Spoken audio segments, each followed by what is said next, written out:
High, আসসালামু আলাইকুম। কি অবস্থা তোমাদের? কেমন আছো? আশা করি ভালো আছো। তো কালকে আমার সাথে একটা ঘটনা ঘটেছে। আমি কালকে ব্যাংকে গেছিলাম যে কিছু টাকা বিদ্যুতের পাই সেগুলো জমা দিতে।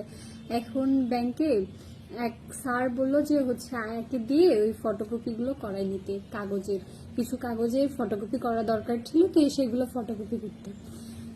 তো তারপর উনি কাগজগুলো ফটোকপি করে নিয়ে এসে দিল।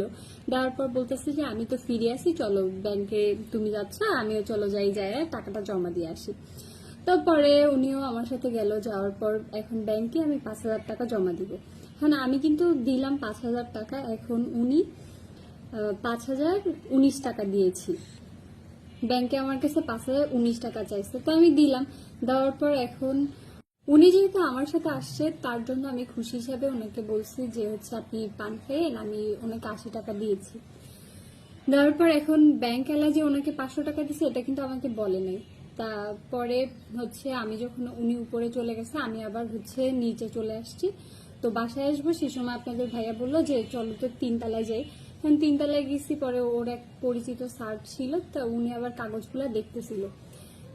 দেখার পর সে বলতেছিল কি, আপনি ভালোভাবে দেখলো, দেখার পর বলতেছে যে আপনি তো 2,600 টাকা জমা দিচ্ছেন, আপনি কই, এখানে তো 5,000 টাকা দেয়া নেই। তো এখন আমি বললাম আমি তো এখনই জমা দিয়ে আসলাম, তাহলে কেন থাকবে না?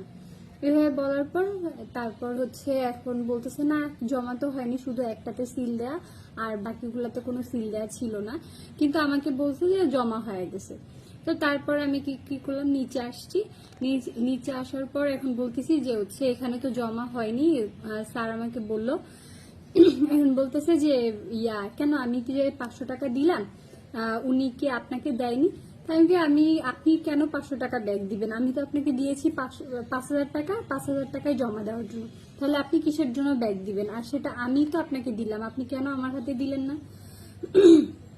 তো তারপর আমি উপরে গেলাম, তা বলতেছে যে ওনাকে ডাকেন। তাই আমি গেলাম, যাওয়ার পর বললাম যে আন্টি, আপনাকে তো ব্যাংকে ডাকতেছে, চলেন। তো তারপর উনি আমাকে বলতেছে ওহো, মানে একটা ভান ধরলো। ধরার পর বলতেছে যে ওহো, আমি না ভুলে গেছি যে তোমাকে 500 টাকা দিছে, সেটা তো আমার দেওয়ার কথা মনেই ছিল না। আমি বারবার করে কইতেছি যে তুমি যদি আরেকবার আসতা তাহলে আমি টাকাটা ব্যাক দিতাম। এইভাবে বললো একটা, মানে বুঝাই যাচ্ছে যে সে অভিনয় করলো। করার পর নিচে আসলো, আসার পর আমাকে 500 টাকা দিয়ে দিল। দেওয়ার পর এখন আমার কথা হলো যে সে 500 টাকা কেন দিল, আর 2,600 টাকা কেন জমা হলো, তাহলে বাকি টাকাটা কই? তো তারপর ব্যাংকওয়ালা আমার কাছে সবকিছু কাগজ টাগজ ঠিক করে দিল।